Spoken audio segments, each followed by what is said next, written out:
The car was driving down the road with the back on the ground with no suspension, rattling this woman's teeth out, and the car didn't want to tell us why it was doing that. Hello, this is Nico at Charlie's Foreign Car, and today we have an X5 in, an F15 X5. And the customer complaint is the car rides rough. Also, the car was a little low in the back.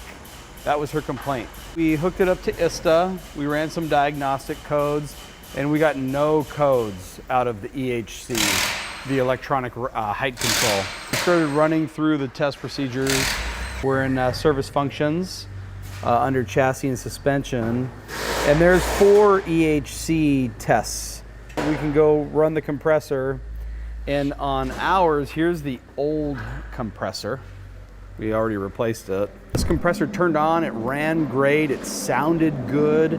Tells you all the usual stuff. Is the engine off? You have a battery charger hooked up? Yeah, we got 14.6.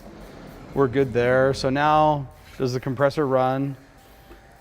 I can hear it in the background. It's underneath the passenger seat, outside the car on the bottom. That service function's finished. Did the compressor turn on? Yes. You notice it doesn't have, there's no pressure reading, like line pressure or bag pressure on this car when that just happened. So it didn't give us any sort of pressure reading. I tried monitoring pressure off of the feed line over here. So if we watch what we're happening, we got the, looks like a starter motor, right? And then it's got some sort of gear assembly into a compressor. And then this goes into the block on the other side. I put the Pico on here, and all I got was, on this compressor, I got 18 PSI as a maximum reading. It's not a good test because I did that with also the brand new compressor. I got 22 PSI, and I know the system operates way higher than that. Then we could go to filling and draining of the EHC. And what that does is it gives you a couple options. You could fill the bellows or vent them. So we chose first to fill them. And in the beginning, we filled them. And what happened was we sprayed down the rear springs, and the rear springs were leaking. And so we put new rear springs in it. After we put new rear springs in it, the car still wouldn't come up off the ground. For filling procedure, it must not be parked on the floor. It wants the rear wheels to hang. Okay, ignition's on, yeah, 14.6, we're good there. So I'm gonna fill the bags, and let's wait 40 seconds. The bags are now filling. Okay, so that procedure is now finished. The car is still up in the air, and this is how we're gonna check it. We're gonna go over and take the car down, and then let's watch what happens with the car when we bring it down onto the ground. Okay, all the weight is being supported. The rear of this car is at full plus ride height right now. The bags are completely filled up. The rear is much higher than the front. It looks like an old drag racer car right now. We are going to go back into filling and draining. That procedure finished. Now we're going to vent the air bellows. Now it says the vehicle is on a hoist. The vehicle is not raised, right? So it's on the ground, and the hoist is ready to catch the car. Yep, on a battery charger, all that. Next. Right now, it's venting. So the car should be falling right now, and the vehicle hoist is going to catch the car.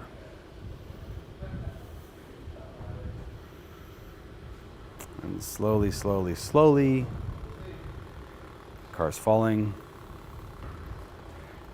The car has no codes in it. The car came in completely on the ground, and we've activated the compressor. We can hear the compressor running, but it can't lift the car. We filled the rear, and then we ventilated the rear, and that's what needs to happen. It needs to be able to, completely fill up and then completely deflate. Okay, so let's recap here with our no codes diagnostic.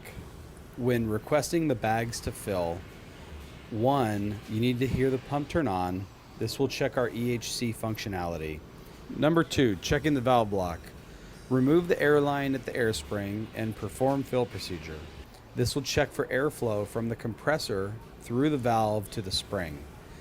The air line is easiest accessed at the spring instead of the valve. While checking the valve block, Did you hear airflow out of the airline at the air spring? If yes, the valve works. 3. With airline connected now to the spring, perform fill procedure again. Did the vehicle raise? If the vehicle didn't raise, the compressor is not building enough pressure and it needs a new compressor. 4. Perform fill procedure again, then spray springs with soap solution to check for leaking. If they are leaking, replace the springs. Ride height sensors, we could check ride height sensors here. It's gonna display ride height. Yeah, it's parked flat, firm ground. Next. Now let's go to the top and do an overview of the air suspension system on this car. We're underneath the F15 right now, and we're just gonna do a brief summary of the air suspension system. This car has a pretty simple system. Rear air springs only. Here's where the compressor is mounted, right here. Here's the motor, it's nice and warm after we've been testing it. The compressor's on the back side over there.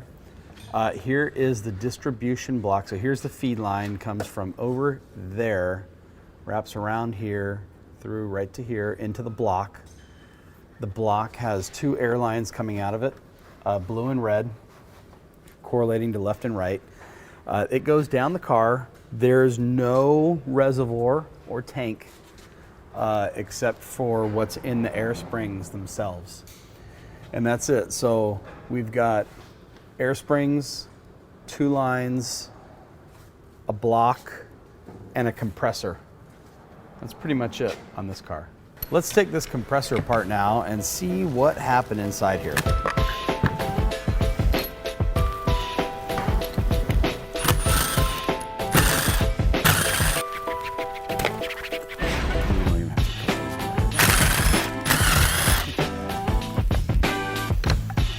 Wow.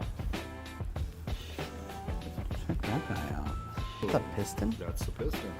Oh, so this is the reservoir. So it's just a crankshaft and a piston. Did the ring seize? It's not looking like, look right here, this side, it's like oblong or something. Weird. It's like a wiper seal.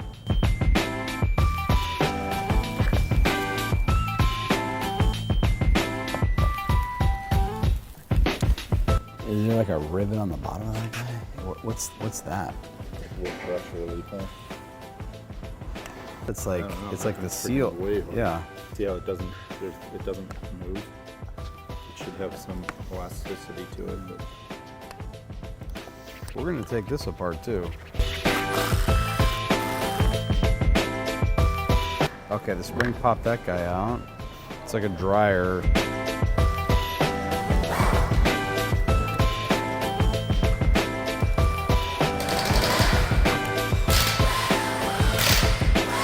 This assembly, from what we're gathering here, here's a connecting rod right down here, and here's the piston, and here's a seal, and the seal is kind of dead. That's what I'm thinking happened, because this thing was still spinning. The motor was still spinning this guy, and it just stopped making pressure between the cylinder bore and in here.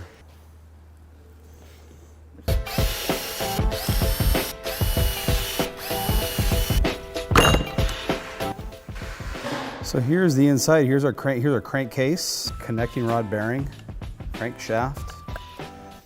Go ahead and pull that guy off of there.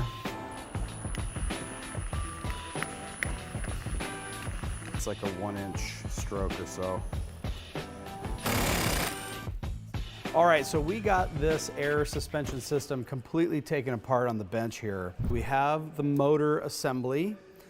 We know the motor assembly worked because when we commanded the motor on, we could hear this thing turning, and the bags would start to fill. They just wouldn't have enough pressure in them, but they would just start to fill to the point where we could soapy water test the air spring. Here's the piston, the connecting rod, it goes right in here. Here is the cylinder bore that the piston sits into. So it just goes like that. This gets connected then to a dryer. So here's all the desiccant that I pulled out of it. So just all this stuff was in there, right? So all the desiccant was in there. Here is the vent valve, goes right here, and that's what vents the air out. And then this is the block.